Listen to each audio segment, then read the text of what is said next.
భృంగరాజ రాజౌషధం. ఒక ఫార్ములా చెప్తాను, రాసుకోండి. భృంగరాజ రాజౌషధం. ఉసిరికాయతో ఎలాగ మనం ముసలితనం రాదని చెప్తున్నామో, భృంగరాజు కూడా అలాంటిదే. అద్భుతమైన మొక్క.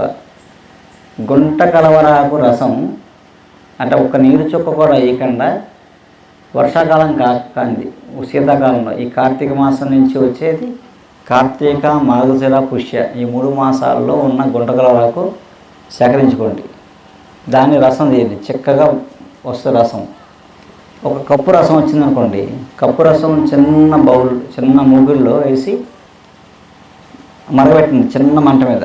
మరిగి మరిగి మరిగి మరిగి చిక్కగా అయిపోయి కోవాలా అయిపోద్ది. కోవా ఎలా ఉంది, కోవాలా గట్టిపడిపోద్ది అనమాట. అప్పుడు తీసేసి కొంచెం నెయ్యి రాసుకుని చిన్న చిన్న మాత్రలు చేసేది. చిన్న చిన్న మాత్రలు ఇవి అంతే 360 మాత్రలు చేసుకొని రోజు భోజనం ముందు వేసుకున్నారనుకోండి, 100 రోగాలు పోతాయి. అందులో కామన్గా వచ్చే అన్నీ ఉంటాయి 100 రోగాలు అంటేనే, పెద్ద పెద్ద జబ్బులు కూడా ఉంటాయి. 2 కంటి చూపు మెరుగవుద్దండి. కంటి చూపు మెరుగవుద్ది అనమాట, చేసుకోవచ్చు. అలాగే ఇంట్లో ఉంచుకున్నారనుకోండి, జ్వరం వస్తుందనుకోండి, 2 మాత్రలు జీలకర్ర కషాయం, జీలకర్ర కొంచెం నీళ్ళేసి మరగబెట్టి టీలా చేసుకుని ఆ 2 మాత్రలు వేసి ఆ కషాయం తాగేసారనుకోండి, జ్వరం తగ్గిపోద్ది. ఒళ్ళెప్పుడు జ్వరం తగ్గిపోద్ది. భృంగరాజ రసం మాత్రలు. దాన్ని మామూలుగా సంస్కృతంలో ఏమంటారంటే భృంగరాజ ఘనవటి అంటారు. అంటే భృంగరాజ ఘనవటి. భృంగరాజ అంటే కొండకరాకు, ఘన అంటే ఘనం చేసేసాం, మరిగించి గట్టిగా చేస్తాం అన్నమాట.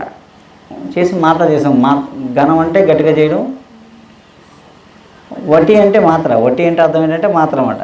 భృంగరాజ ఘనవటి అది దాని అర్థం. ఆ భృంగరాజ ఘనవటి చేసి పెట్టుకున్నారనుకోండి, మీకు ఆ మాత్రలు ఓ 10 ఏళ్ళు ఉంటాయి పాడవకుండా.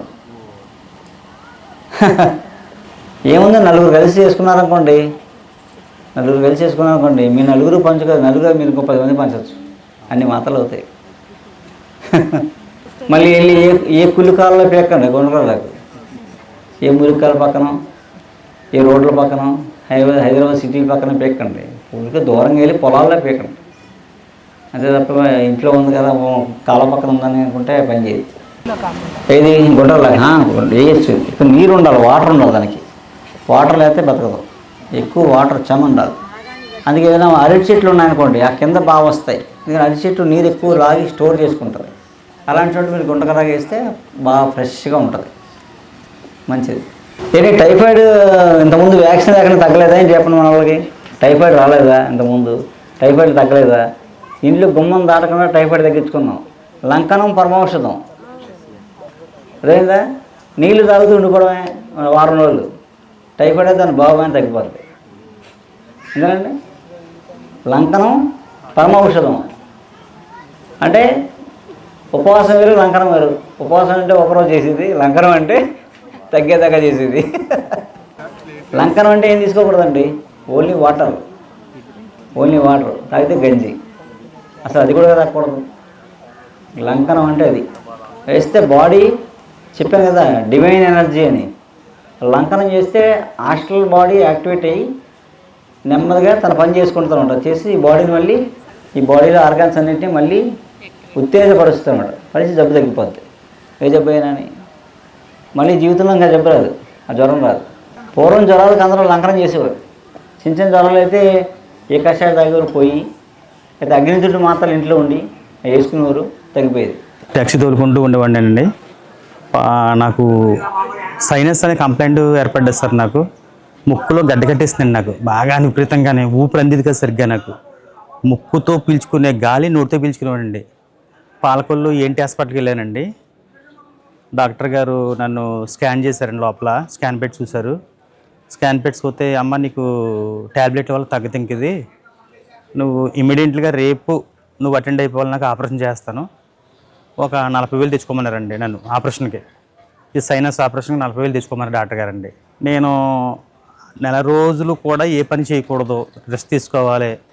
నేను ఉదయం లేచి ట్యాక్సీ తోలుకుని నేను జీవనోత్తం గడుపుకునేవాడిని. 4 రోజులు అలాగా బాబు అని ఆలోచించుకున్నాను సార్. నేను పాలకొల్లు నుంచి ఒక నవాబు గారు లైన్మెన్గా తీసుకొచ్చారండి. కిరాయికి అడుచుకున్నారు ఆయన నన్ను. ఇలాగ రాజమండ్రి దగ్గరికి ఆదాడ వెళ్ళాలి బాబు అంటే కిరాయికి వచ్చాను సార్ నేను. వస్తే దారిలో చెప్పాను నవాబు గారికి. నవాబు గారు ఇలాగండి నాకు ఇలాగ సైనస్ గడ్డ కట్టేస్తుందండి ముక్కులోని, రేపు పొద్దున ఆపరేషన్ చేయించాలంటున్నారు, మరి నాకు ఏంటి సార్ అంటే అప్పుడు డాక్టర్ గారిని చూపిస్తానని చెప్పేసి డాక్టర్ గారు చూపించారండి. చూసారు, రవివర్మ గారు చూసారండి. ఫస్ట్ నెల ట్యాబ్లెట్ ఇచ్చారండి నాకండి సైనస్కి. ఆ నెల రిలీఫ్ అయ్యింది కొద్దిగానండి, రిలీఫ్ అయింది. ఊపిరి అందుకుంటుంది నాకు, అంటే నోటితో పీల్చుకున్న గాలి ముక్కుతో పీల్చుకుంటున్నాను, లైట్గా వచ్చిందండి. కంప్లైంట్ ఓహో క్లియర్ అయిపోతుందని చెప్పేసి ఇప్పుడు దాకా మొత్తం క్లియర్ అయిపోయింది సార్ నాకు సైనస్ అంతా. దాంతోపాటు షుగర్ కంప్లైంట్ మళ్ళా నెలలో చెప్పానండి సార్కి. షుగర్కి 2 పూట్ల ట్యాబ్లెట్లు వేసిపోయానండి అండి, ఉదయం సాయంత్రం 2 ట్యాబ్లెట్లు రోజును. ఏంటి జీవితం అంతా ఈ ట్యాబ్లెట్ మిగతా అని చెప్పేసి విరక్తి పుట్టేసింది నాకండి. జీవితం మీద తింటాను ట్యాబ్లెట్ వేయటమేంటి, బతికేంటి అనిపించింది. ఆఖరికి దేవుడి దయ వల్ల అసలే మన రవివర్మ గారు వల్ల ట్యాబ్లెట్లు మొత్తం 3 నెలలు ట్యాబ్లెట్లు మొత్తం మానిపించేస్తారండి. చాలా ఆరోగ్యంగా ఉంది సార్ ఈరోజు, నాకు చాలా హ్యాపీగా ఉందండి. ఫ్యామిలీతో ఇలా హ్యాపీగా ఉన్నానండి. షుగర్ వల్ల కంప్లైంట్లు అన్నీ కూడా క్లియర్ అయిపోయినాయండి. సార్ ఇచ్చారు మందులు అట్లు కూడా. ఫ్యామిలీతో చాలా హ్యాపీగా ఉన్నామండి.